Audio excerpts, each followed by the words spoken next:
What's cracking? It's your homie Ice Cube. Just wanted to address a few things. Everybody been checking out the internet. My man Katt Williams. First of all, I just want to say, we shot that movie over 20 years ago. So,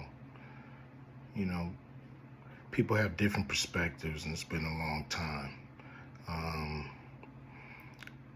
I also want to say,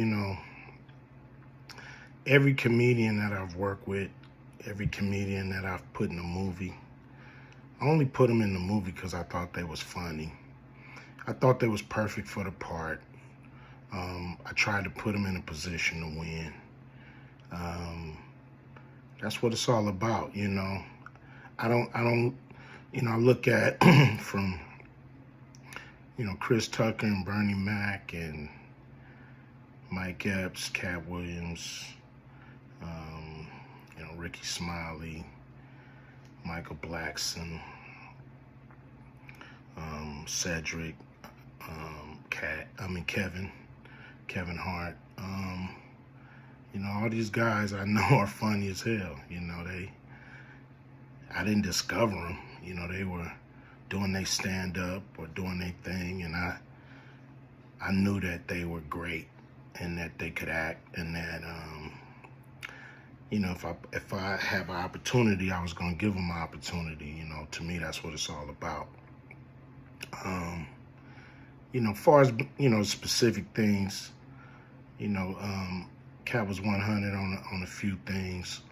Most of what he was saying, a couple things, I just want to clarify. When we bring in a new, comedian, we do have them try out for different roles. So Ricky did give Money Mike a shot. But when we saw him and, we kind of saw how he moved and how he was, auditioning, we decided that he would be a better, Santa Claus, which was, to me, the perfect casting. When we saw Mike, damn, I call him Money Mike. When we saw Katt, when I saw him, I just knew that he was perfect for Money Mike. And, Katt, said he wrote his role, which, the role was written, but he enhanced it. This is why Katt was so dope in the movie. Money Mike had a small role, about as big as the Santa Claus role, but when we start filming, he was giving us such magic that we kept expanding his role and giving him more to do because he was on point. When we shoot these movies, for one, the scripts are fire, or they wouldn't even do it. The scripts are laugh out funny. But we shoot the script, but once we get what we need from the script, we let the comedians ad-lib, riff, play with the words, do their thing. We give them a take where they can, or 2, 3 takes where they can go off and do what they feel. Sometimes it makes the movie, sometimes it don't. When somebody gives you jewels, you want to try to make sure that makes the movie.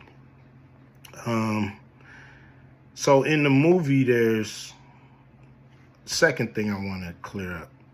I would never shoot a rape scene in a movie, especially like Friday, where you actually see this happening on camera. That ain't my style. If you check out any of my movies, they not raunchy. We did a movie called Players Club where the subject matter was a little raunchy, but for the most part, even that, we left it to your imagination. So the only reason that kind of stuff is in the movie is because you have 3 villains in Friday After Next. You have Santa Claus stealing presents You have Damon, just got out of prison, sweating. Craig and Day for the rent money. And then you have Money Mike, a pimp that treats his woman, like a property. So Craig is always fighting the villains in the movie, from the Joker brothers to Debo. And so we already had Craig fighting Santa Claus. And the only real way to get rid of the other two villains was to have them go against each other. And the plier joke was always in the script. It was never, we would never ever show that. That's not my style if you look at any of my movies. So, that was never a discussion. We, at that point in everybody's career, we would listen to a certain extent, but we wasn't gonna change the movie for any actor. We do what we feel, and if it was a rape scene, it would have been in the movie. It was no reason not to shoot it. But that's not my style. I don't even like that kind of shit in movies, on camera. And so, that was, to me, a little discrepancy there.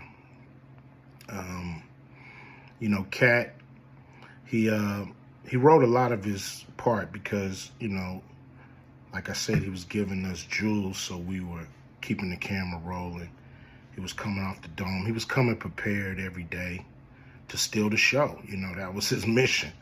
And, that's what he did, with the movie. And it launched his career, And I'm proud of the movie. I'm proud of all the guys who've, come through, a Q Vision production and went on to do bigger and better things. And look, a lot of people are talking about pay and how much they was paid on these movies that were extremely low budget. Most of these guys work a couple of days, and when you're doing a movie, there's over 100 people working on the movie that need to get paid. Most of them got to get paid every day. And there's pre-production and post-production. Even after you finish with the actors, you got to pay editors and sound people. And my movies are all about quality, so most of the money go up on the screen. I'm not giving you no bullshit. I'm not giving you no low budget, shit you can laugh at because it's so cheap. So, we try to put all the money on the screen. And so any actor that's mad at what they got paid, just look at what you was doing and look at where your career was at the time. Take a look at where it is now. And Friday has something to do with that, I believe. And I put a lot of people in movies, but they ain't never put me in a movie. So you could take that for what it's worth. You know what I'm saying? I've given a lot of these guys opportunities. And I still act, so I'm waiting for a call. I ain't got to produce everything or write everything. I got love for all the comedians that I've worked with. Got, much love for Katt. He spoke up for me a lot. And I just wanted to be clear and clarify some things. And shit, man. I hope y'all have a good 2024. Yeah.